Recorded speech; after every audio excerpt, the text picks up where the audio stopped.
Well, hi. I really appreciate everyone joining today. My name is Marcy Morrison. I'm the pre-grad pre-law advisor in the main career center at UC San Diego.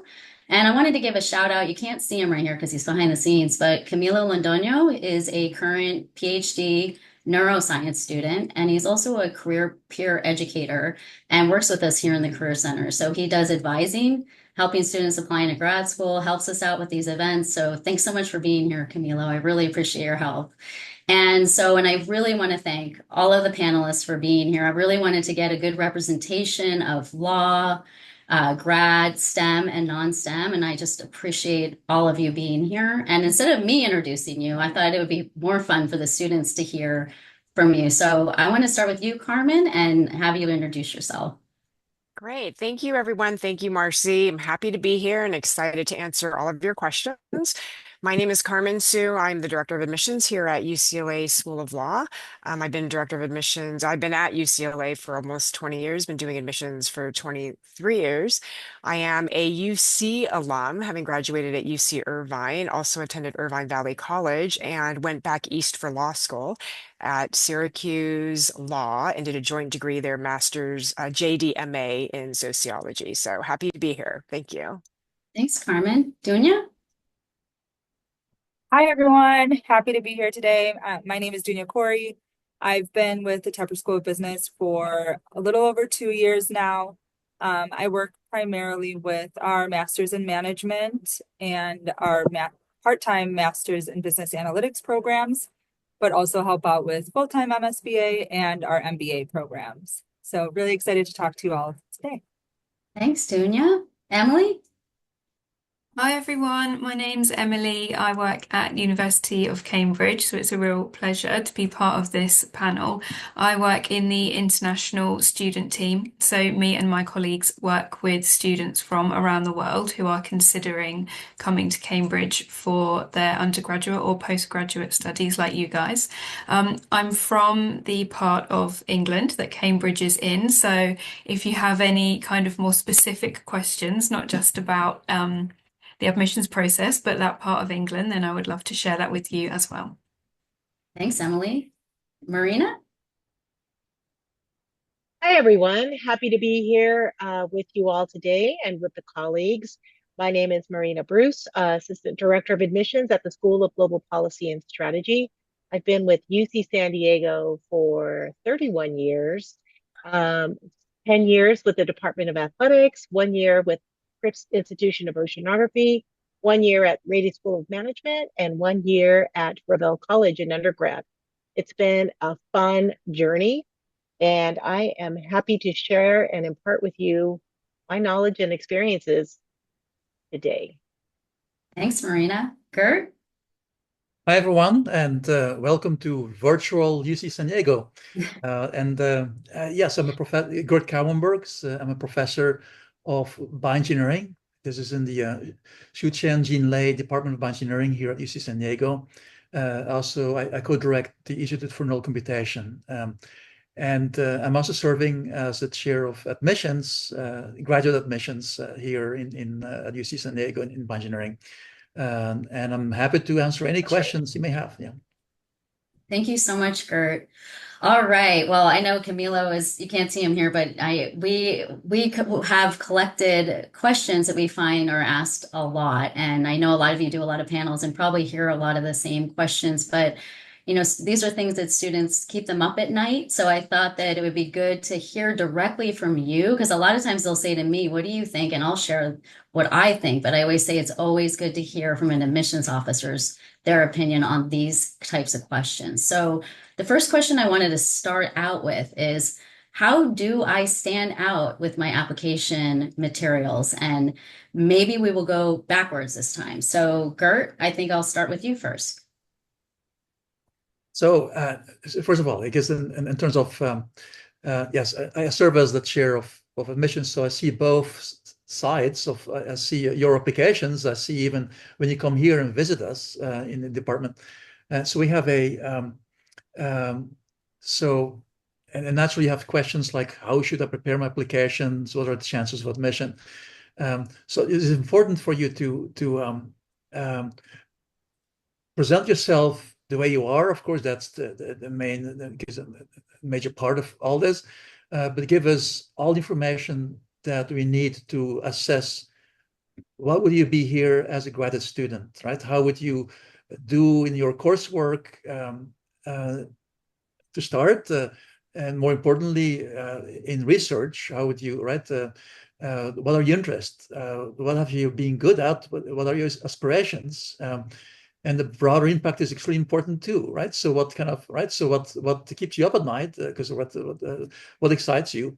And those are factors we look for in admissions. And then we have all this process timelines for you to set your applications in. And yeah, I'm not sure whether that addresses the question here, but yeah.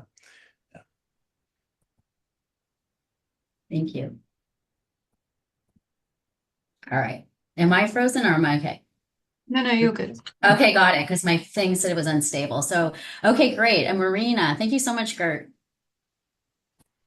Well, I think I'm just going to piggyback on Gert's comments. We really want to hear about you and understanding your background, and all the elements of your application will help us to get an understanding of who you are, why this program or the program that you are applying to. You may be applying to more than one type of program, but tailoring your statements to really understand why this program is a good fit for you in terms of your career aspirations. What are you bringing to the table that will add to the classroom in any of the settings? But really just having a good understanding of what the program is all about, to communicating that somehow, or just by the nature of what it is, again, what your career outcomes are. All of those things really play a part in how your application can stand out in the most positive way, and also in not the most positive way. Thank you so much, Marina. Emily? Thanks. It's a really good question. It's one that I get asked all the time because everyone knows that Cambridge is extremely competitive. So students want to know what it actually is that they can do to help them get in. And the first thing to do is remember that you might be the top of your class, but you are being compared to a gathered field of all the tops of classes from around the world. So you've got to be able to show serious academic interest, first of all, in the subject that you're applying for. At Cambridge, we really are only looking for academic skills, so your grades, but also extra activity that you do, but that is still about the subject that you're applying for. That's what really helps students stand out. We also look at a personal statement and reference, and what's said about you in those contexts and what you say about yourself is also really important, remembering to keep it academic related. Great. Thank you so much, Emily. Dunya? Yeah, I think I'd probably echo a lot of what was already said, but some of the big things are really just to highlight being authentic and sharing more of your story. We get a lot of applications. A lot of the time students are looking up like, what do we want to see? And if you're doing that and everyone else is doing that, you're going to get the same results. And then we see a lot of the same application, and it's no longer an authentic application that's representative of you. So really kind of something that tells us your story. How did you end up applying for our program? What stood out? How does it fit with the experiences you've already had and the experiences you're hoping to have in the future and your future goals? So I think those are probably the key pieces in addition to everything else that was already shared. Thanks a lot, Dunya. Carmen? First of all, nothing should be keeping you up at night as it relates to academics. There are far bigger problems than applying to graduate school, and it shouldn't be keeping you up at night because we are, at least I'll speak for UCLA Law, we are very accessible to you during your awake hours, meaning email, phone during our office hours. So please get some rest. Secondly, it's actually nice to be on a panel of non-law school folks because I think our answers can be very different. And I hope you are taking notes as it relates to each program. And at least again, as far as UCLA Law goes, we are incredibly accessible to answer your questions outside of just this panel. So if you're looking for my contact information, because I know we're not going to get to everything, please feel free to reach out to Marcy, and she will very happily give out my email address. And as it relates to the question, unlike Emily's answer, which I very much respect because yes, University of Cambridge is incredibly difficult to get into. We want all the information that you can provide about you, inside and outside of law related information. So any extracurricular activities that you can provide that will give us insight as to who you are, both related to law and not related to law, we want to know because we are looking to admit people from all walks of life with all interest areas because law touches every corner of the world in terms of interest and career path. Please be as comprehensive as possible about what you have done post high school, even as it relates to work experience, whether that be retail, you had to work full time, you were caretaking. So anything and everything, please feel free to provide on your application. Thank you so much, Carmen. I really appreciate that you brought that out too. Like, because even within law schools themselves, there could be specific things that are different. And so that's what I always encourage students to make sure that you're looking at each program's requirement and do what they're asking you to provide what it is that they're asking you for. So I really appreciate you bringing that up, Carmen. Thank you. All right, next question. What courses, extracurricular, and experiences should I have? I think you all touched on this a little bit, and I do know that this can be program specific as well, and law school is a little bit of its own case regarding that as well. So, Carmen, I'm going to start back with you on that question, maybe a little bit deeper information, because I get this pretty much every day. Yeah, and just to continue on sort of the theme that I was speaking of just momentarily, quite frankly, yeah, anything that you are interested in, we want you to pursue your passion. So whether that be culinary arts, art history, sports, I mean, anything and everything relates to the law. So I actually forgot the base of your question, Marcy. Can you repeat it, please? Yeah. So, what courses, extracurricular, and experience should I have? Yeah, so courses and extracurricular activities, pursue your passion, really. Don't pursue anything that you think a law admissions officer wants to see, which typically falls in line of working at a law firm, working at legal aid. Those are great, but we received almost 9,000 applications this current cycle. So if you're looking to stand out, those things don't necessarily stand out. It's how you weave your story into why you are now applying to law school is really the pertinent question. And that could really span the gamut within law and outside of the law. So courses, whatever it is that you're interested in, whether that be engineering, theater, arts, math, political science, English, we see it all. We admit them. We admit folks from all sorts of majors and minors and extracurricular activities. Same. I mean, we had someone in our incoming class that was a full-time chef, someone who was interested in theater, who was doing theater, and everything in between. So unlike, I guess, some other more specific and maybe smaller programs, we really are looking for people from all walks of life. Excellent. Thank you so much, Carmen. Dunya. Yeah, for our programs, it really depends on which program you're applying to, but some general things across the board, because they're business programs, management programs, business analytics programs, we are looking for a little bit of math background. So even just one course in one college level math course is helpful for at least the master's in management program. There's programming in a lot of our programs, so making sure to have some understanding of one of the programming languages. Python, R, and SQL come up quite a bit. Those aren't requirements, but just things that have been helpful in terms of, talking to current students and seeing what they wish they would have had or would have been helpful to them as they pursue the degrees. And then internship experiences are always nice if some of our programs are more pre-experienced, like our MSM. So any internship experiences, if available, otherwise involvement on campus, leadership opportunities. We have a lot of collaboration in all of our programs. So opportunities where you've worked as a team, started a club or organization on campus.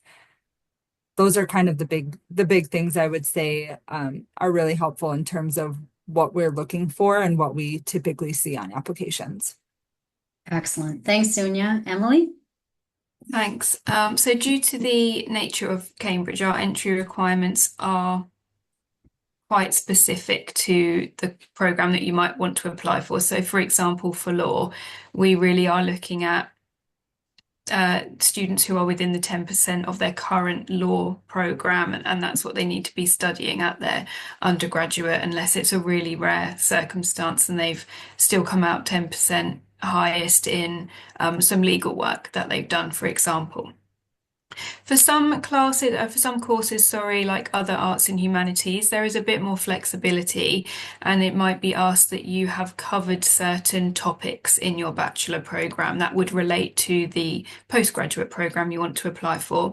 Or it might just be a straight, you need to have done that course already in order to apply for it. But this is always really clear online. Anything that we want to see that's that specific would be made obvious to you, so you don't waste any time applying for something that's not really an option for you at Cambridge.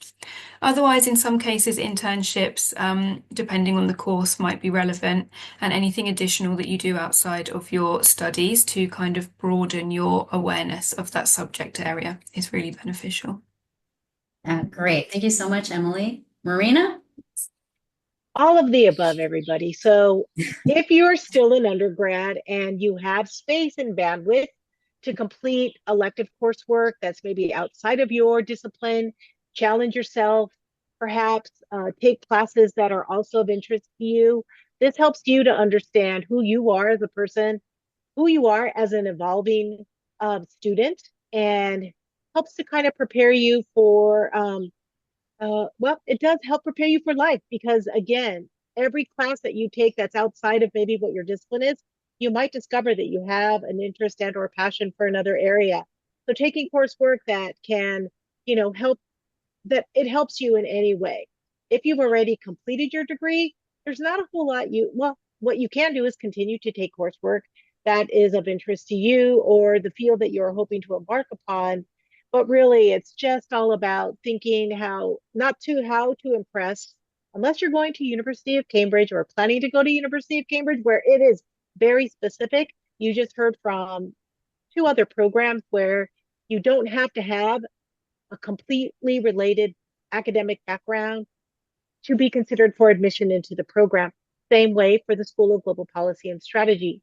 We've also had people come from culinary backgrounds, theater backgrounds, very relevant and specific backgrounds, econ majors, poli-sci majors. It all really depends on where you are now, what kind of professional experience you've had, what kind of leadership experience you've had, and also what kind of impact you hope to have on the opposite side, once you graduate. So I'll leave it there. Thanks, Marina. Gert?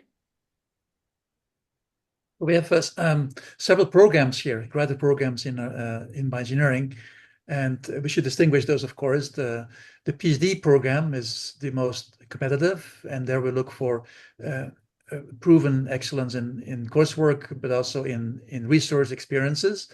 Being able to do research is, of course, very important. That's what PhD is all about. So we're looking for not necessarily a background in bioengineering, but definitely good foundations in physics, engineering, and life sciences as necessary. But we're flexible. We have admitted students that they're great, having proven potential in one area, and they're willing to learn new fields. So that's why we're very welcoming to I guess everyone. On the master's side of things, there are different plans. There is plan one of a master's, which is a thesis-based option. So there we're looking also for a good research experiences, but clearly this is a shorter path with a pull towards industry career positions on a shorter timeline than a PhD, which is more academic. And then we have other masters too, right? Where we're looking for a master's plan two is basically just more coursework based and perhaps a project, but it's more in terms of coursework. And then we have a Master of Engineering as well as a Master of Medical medical specialization, basically preparing students for a career, perhaps even preparing them for medical school. Basically technology-oriented practice programs, right, where they can be trained in what is just great in bioengineering as far as in practice. Right? And so those are the different programs that we have. Excellent. Thank you so much, Gert. I know we only have about 8 minutes left before we head out, or maybe now 7 minutes. And I know Camilo's actively setting up the breakout rooms for us to go into. So maybe we could just give some quick answers. And I know this really isn't a quick answer, but the best that you can, right? Is that the other questions I get really is around like application materials, like what kind of letters of rec should I have? What do you want to see in the personal statement or statement of purpose? And I realize for STEM and non-STEM, the requirements may be different than that. So if there's something you wanted to focus on in regards to the application materials that you wanted to highlight, because those are definitely questions that we get on a regular basis. So Gert, I'll go ahead and start with you. So the process here at UC San Diego for graduate applications is pretty streamlined. In fact, it's the same format for any program that you're applying to. There's some custom questions that each department has, and we certainly have those, but everything is pretty straightforward. You can start the process, just go create an account in the system and then see what is needed. So just fill out all those the points that are the different fields. A very important component is, of course, a CV. Include your curriculum vitae, your resume. And extremely important, of course, are the letters of recommendation. Make sure that you have letter writers lined up, because we look very carefully at what those 3 letters of reference or recommendation have to tell about you. There's some other fields that you complete, but specifically we're looking for your research interest. What do you care about? Which faculty would you like to work with? And I can't emphasize this enough. If you haven't taken a look at the website, see what we're doing, and if you're not familiar with what we have to offer, there's probably not a good fit here. I mean, you want to definitely do a little homework and see if this is the place you want to be. And you may even want to, I mean, in addition to applying and send your application in, before that, you may actually want to reach out to faculty doing the research, right, and get familiarized just with what we have to offer, and may even have advice of what kind of things we're looking for.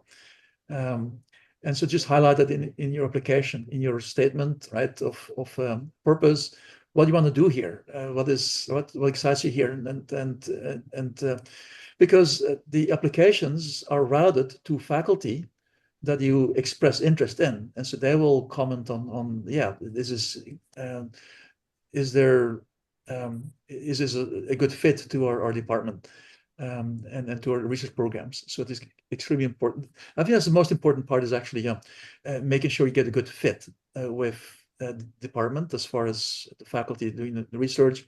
And of course, make sure that the letter writers will say something good about you too. That's important to me. Thank you so much, Gert. Marina, anything you want to add to that? I do want to say something about the letters of recommendation. So first of all, I want to say 2 things. Manage your application.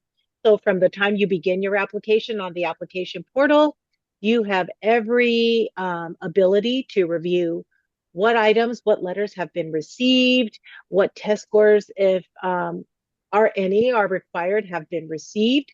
It is your duty to follow up with your recommendation writers and, politely remind them of an upcoming deadline. Just making sure that you are, have successfully completed the requirements of your, in order for your application to be reviewed. So remember that. The other thing I would definitely jump up again to piggyback on what Gert indicated about your letter of recommendation writers. Those for different programs, every program might have a different requirement.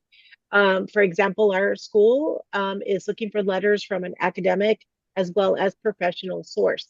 So those people you want to look for those recommenders who can speak to your ability to succeed in the classroom as well as outside the classroom. We do not prefer that they come from the dean of the school. We understand that even an assistant professor, a TA who you are very close with, have done research with, all those sorts of individuals who know you directly, those are the kinds of letters we want to see. Same thing with your professional resources. Let it go. Let it move on to my next colleague. Thank you so much, Marina. Super helpful. Emily. Sure. So I'll touch on the two things that we ask for. They just have slightly different names. So we ask for 2 references, and depending on what stage you're at and when you last left education will depend on who those references need to be. But I think for everyone on this call, even if you're an alumni at this stage, it would still count for you that we would want 2 academic references. But similar to what Marina was saying, it really needs to be people that know you best. It doesn't have to be the head of department or faculty you're in if they don't know you, because this person needs to be able to talk about you in context. So if you're the best person they've seen in their class, in what time period, and only someone who knows you well can give that kind of information. And then we call the letter that you need to write a personal statement. And in this personal statement, you need to talk about your interest in the subject and where you want to then take it at postgraduate level. So it's okay to actually write about something quite specific or quite niche if that's your research interest. Do your research before and then get to the writing stage. Great. Thank you so much, Emily. Dunya. Yeah, I think a lot of great points were brought up. I'll echo some of them. For us, we use the GMAC common letter of recommendation. So what's nice for the recommenders is they're just filling out a form. It rates on a scale from 1 to 5, and they can add comments at the end. So hopefully a little bit faster process. We do prefer that comes from a professional recommender. But if the student is pre-experienced or applying for the programs that are more pre-experienced, academic is fine. I'll echo what my colleagues have shared on here, that we do want it to be someone that knows you and has seen you kind of in action academically, in an internship, professionally, wherever that source may be coming from. And then a big piece is just looking at your fit with our programs. We're really big about fit in our community here. So as it was already stated before, do your research on the programs you're applying to, the specific master's program or whichever program within the school, and really look to see if that fits with your interests, and tell us why, tell us how you got here, tell us what your next steps are as it relates to all of that. Excellent. Great. Thank you so much, Dunya. Karman, you're bringing us home. Bringing up home. All right. Well, I'm going to cheat a little bit here and send in a bunch of links. The first link is our application requirements. So you can feel free to go to that link and you'll see all our requirements there listed, including personal statement, resume, letters of rec, all of that. The second link is our link to visit UCLA Law, both in person and virtually. We do offer virtual class visits, sitting in on an actual class that is taking place. You would zoom in, and then a virtual tour that you can take that is led by our current students, so long as they are on campus and in session. And then the last link is a link to the Law School Admission Council, which is a great resource to have if you're thinking about attending law school.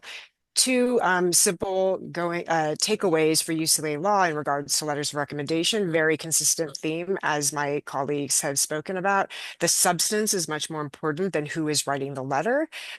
So if it's a TA versus a professor who knows you better, we prefer the letter to come from a TA. Similarly, a supervisor, if you've been out of school for a while, a supervisor who can attest to your academic skills would be great. Lastly, in regards to personal statement, I'll just circle back to what I was saying about being comprehensive about your experience post high school. We want to know all about who you are, which would include information that is relevant to law school in the direct sense and law school in the indirect sense, so long as it is clear as to why you are now applying to law school. Perfect. Thank you so much, Karman.